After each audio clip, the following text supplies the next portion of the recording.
सैनिकांचा हक्क, सैनिकांचा आरक्षण आमच्या हक्काचं, आरक्षण आमच्या हक्काचं, करणाऱ्या जवानाचा सन्मान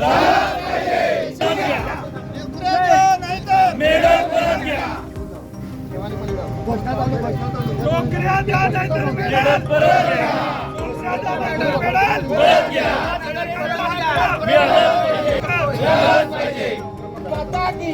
शिवाय आम्ही जाणारच नाही. आम्ही आमच्या हक्काच्या नोकऱ्या घेतल्याशिवाय जाणारच नाही.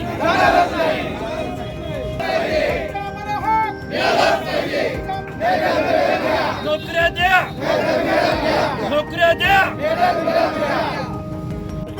नाही कोणाच्या बापाचं. बोलो भारत माता की जय, बोलो भारत माता की जय, बोलो भारत. ठाकूर माजी सैनिक संघटनेचा छत्रपती शिवाजी महाराज.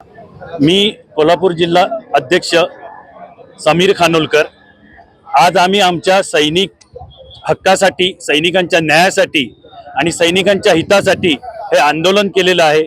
आमचा मुद्दा एकच आहे, तुम्ही सैनिक समाजाच्या आरक्षित जागा जर बाजार करून विकत असाल तर तुमच्यात जर हिंमत असेल तर बाकी इतर कास्टमध्ये, इतर समाजामधल्या ज्या आरक्षित जागा आहेत त्या तुम्ही विकून दाखवा.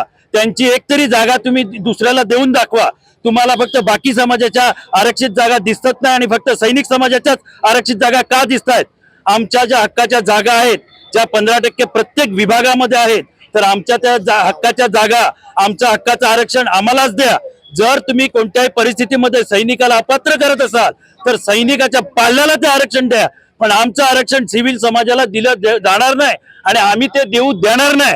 प्रशासनाच्या विरोधात जे काही करता येईल ते आम्ही कोल्हापूर सैनिक संघटनेतर्फे ते करणार आणि याच्यावरही जर प्रशासन सुधरत नसेल तर आम्ही पुढच्या 15 दिवसात पालकमंत्री साहेबांच्या दारात जाऊन आंदोलन करणार. मेडल परत देणार आहे त्या संदर्भात.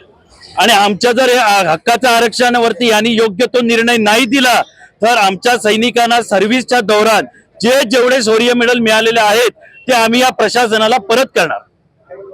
माजी सैनिकांच्या सरकारी नोकऱ्यातील 15% आरक्षित जागांवर काही अधिकाऱ्यांनी डोळा ठेवलेला आहे आणि ज्या लोकांना आरक्षण आहे अशा आरक्षण असणाऱ्या लोकांनाच मेरिट लिस्टच्या नावाखाली या खुल्या वर्गातील जागा वाटण्याचा, ओरबाडण्याचा, सैनिकांच्या जागा ओरबाडण्याचा घाट घातलेला आहे. त्याच्या विरोधात आज आम्ही जिल्हाधिकारी कार्यालयाच्या समोर निदर्शनं करतोय. या जिल्हाधिकाऱ्यांचा, या प्रशासनाचा निषेध म्हणून सैनिक आमच्या नोकऱ्या आम्हाला परत द्या, नाहीतर आमची मेडल परत घ्या, अशा अंगाने आज आंदोलन करीत आहेत. खरं तर राज्य सरकारला हायकोर्टनं नोटीस दिलेली आहे, समन्स बजावलेला आहे की माजी सैनिकांच्या आरक्षणाच्या बाबतीत तुम्ही योग्य निर्णय घेण्यासाठी 20 फेब्रुवारीला कोर्टात येऊन म्हणणं मांडा. त्याच्या अगोदरच मात्र जिल्हा प्रशासनानं घाई करून या जागा विकण्याचा घाट घातलेला आहे. त्यात अजून वाढ म्हणजे या जिल्हा परिषदेच्या सामान्य प्रशासन विभागाचा अजून एक आंधळा कारभार आणि या भरतीमधला जो भ्रष्टाचार आहे तो दिसून येतोय. जसं की ह्याच जिल्हाधिकाऱ्यांनी 2 उमेदवारांना अपात्र केलेलं होतं आणि माजी सैनिकांच्या जागेवर त्यांना नियुक्त करण्यासाठी याच जिल्हाधिकाऱ्यांनी त्या 2 उमेदवारांना परत पात्र केलेलं आहे. हे नेमकं कशाच्या आधारे चालू आहे, कुणासाठी चालू आहे, हा आमचा माजी सैनिकांचा प्रश्न आहे. कोणत्याही परिस्थितीत माजी सैनिकांच्या सरकारी नोकऱ्यांच्या आरक्षित जागांवर आम्ही इतरांना नेमू देणार नाही. ज्या जिल्हा परिषदेने आगाऊपणा करून तिथल्या सीईओनी या जागा इतरांना देण्याचा घाट घातलेला आहे त्यांना सुद्धा आम्ही नावासहित कोर्टात खेचून माजी सैनिकांचा हक्क अबाधित राखू.